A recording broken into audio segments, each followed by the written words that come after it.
जाएंगे? पूरे हर चीज के बारे में उन्होंने जिक्र किया।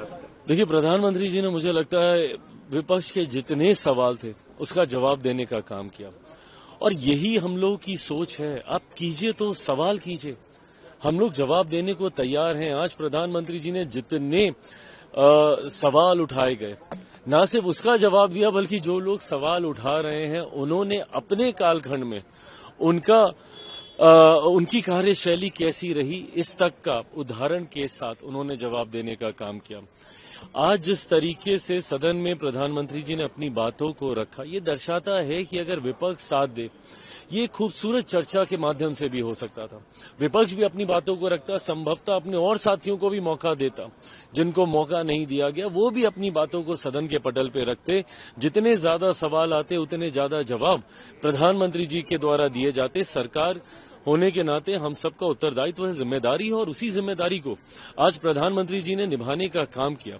पर जब आप सवाल उठाते हैं तो कम से कम जवाब सुनने की भी तो हिम्मत रखिए। कल भी जब प्रधानमंत्री जी लोकसभा में बोलना चाह रहे थे, आपने मौका नहीं दिया। आज जब राज्यसभा में वो जवाब देने तो विपक्ष वॉकआउट करके जा रहा है। तो ये दर्शाता है ना कि आपको सिर्फ हंगामा ही खड़ा करना है। इसी चीज को खूबसूरती से भी किया जा सकता था, और मैं मानता हूं कि भारतीय भाषाओं में इतनी क्षमता है कि आप कड़े से कड़ा विरोध मर्यादित शब्दों में रहकर आप कर सकते हैं। उसके लिए आपको टेबल कुर्सी पर चढ़ने की जरूरत नहीं है, उसके लिए आपको पीएम की चेयर तक जाने की आपको जरूरत नहीं है। आप मर्यादित शब्दों में अपने कड़े से कड़ा प्रहार करते, और आज उसका जवाब प्रधानमंत्री जी से लेते। नहीं संतुष्ट होते, कल दोबारा बजट पे चर्चा होगी, उस पर आप कीजिए। पर कहीं ना कहीं विपक्ष ने ना ये एक परंपरा बना ली है कि सदन को नहीं चलने देना। इनके पास कोई तथ्य है नहीं, इनके पास कोई ग्रेविटी है नहीं, इनके पास कोई इश्यूज है नहीं जिसपे ये सरकार को घेरे।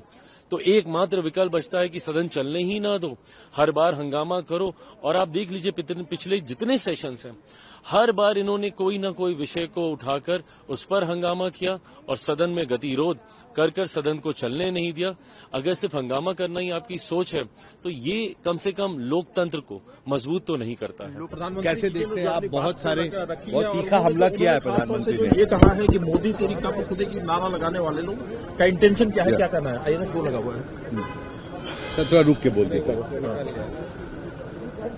मोदी जी ने आज उन लोगों को दिखा दिया जो मोदी जी का कब्र खोदने की बात करते हैं। वो देश के लिए, गरीबों के लिए काम करते रहेंगे और उनके आशीर्वाद से बढ़ते रहेंगे। और कब्र खोदने वाले का राजनीतिक कद्र खुद जाएगा। प्रधानमंत्री जी चुरा लिया, बड़ा जोर दिया। उन्होंने कहा सरनेम चुरा लिया। उन्होंने कहा ये तो उन्होंने कहा, कोई गलत तो नहीं कहा। अरे भाई, गांधी जो सरनेम है, फिरोज गांधी को क्या मतलब था गांधी का? इंदिरा गांधी को क्या मतलब था गांधी का?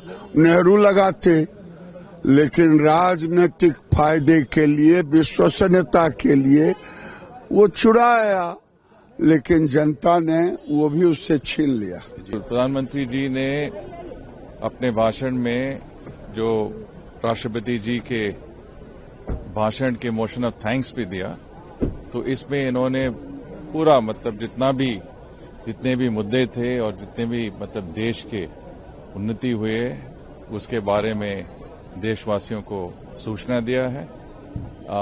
ये बहुत ही इन्होंने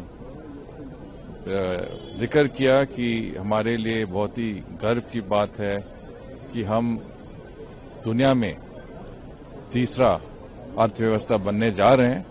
हालांकि इन्होंने ये भी कहा कि जब हमें स्वतंत्रता मिली थी तो हम उस वक्त दुनिया में नंबर 5 इकॉनमी थे।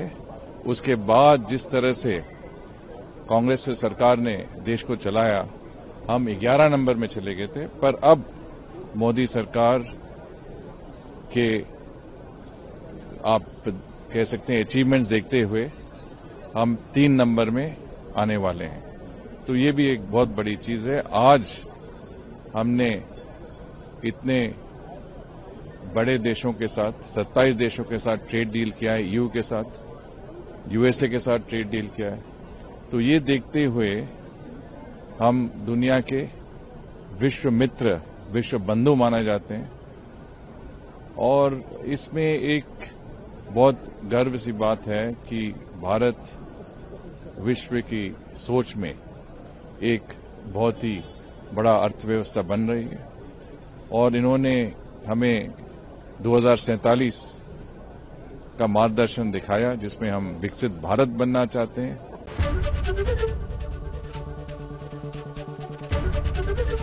एबीपी गंगा, खबर आपकी, जुबान आपकी।